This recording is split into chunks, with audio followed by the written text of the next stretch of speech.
right, Democrats who hope to levitate Biden into another 4 years of office, they are melting down over something called competition. You know, that goofy group, No Labels, is teasing a possible presidential run by two mega rich guys. Senator Joe Manchin, he's a moderate, and former ambassador to China, John Huntsman. Now, because they call themselves moderate, they must be good.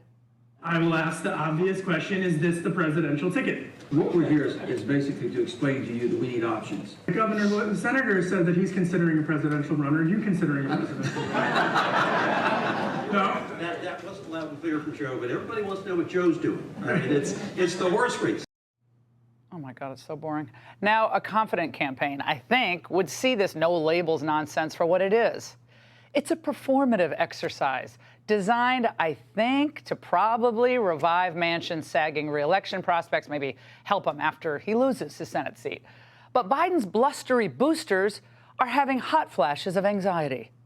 It's maddening. It would most likely hurt President Joe Biden. That will be his legacy for the rest of his life. Joe Manchin helped elect a fascist. To me, the only lane they're operating in right now is the ego lane.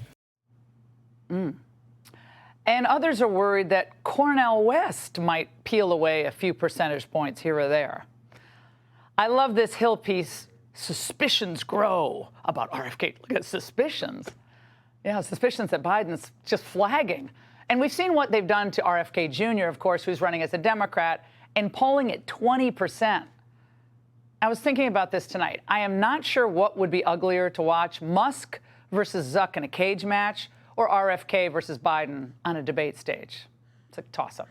Joining us now, Tulsi Gabbard, former Democratic candidate for president and Fox News contributor. Great to see you in studio, Tulsi. Great to see you. I would like to go to both of those. Oh, events, wouldn't you? By the way, I don't know. Zuckerberg's looking pretty buff, but Musk's got him on the pin. Yeah. So what do you think about this? Why are they freaking out about this? Is this a real threat to a, I guess, weak president? Well, I think they definitely do see it as a real threat, which is why you're seeing all of these headlines pop up. They're showing exactly how concerned they are. The sad part is anybody who knows Cornel or Bobby Kennedy Jr. knows they're good people and they're doing what they're doing because they care. I don't agree with everything that they stand for, but they're motivated by a desire to serve. But you would think that they're just the worst people ever, by the way. You hear the whisper, exactly. Forget the whisper campaigns. They're, you know, it's all just a ego exercise. Well, maybe it is a little bit for the no labels people, but certainly not for RFK Jr. That man is vilified morning, noon, and night. And I don't agree with him on a lot of issues, but I do on some of his stuff that he's worried about the medical cartels and all that, and perhaps on the war issue.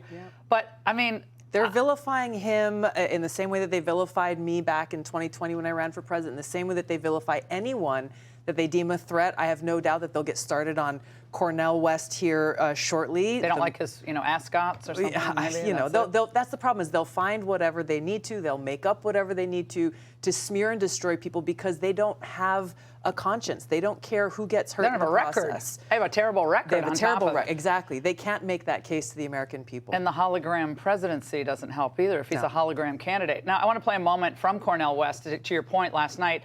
I think it speaks to why the left is freaking out about him. Let's watch. The people of Ukraine right now who are suffering, and I'm in deep solidarity with their suffering, they are being caught between this proxy war between the American empire and the Russian Federation. I just spoke to the foreign minister of Ukraine. We're saying that they are just victims in this proxy war. He would say, you're out of your mind.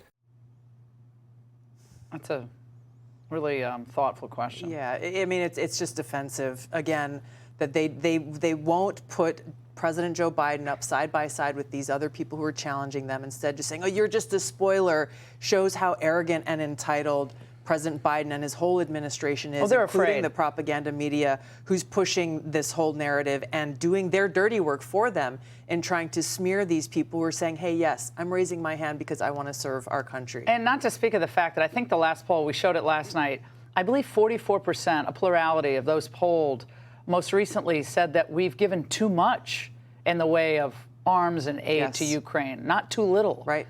So they're not willing to have that conversation.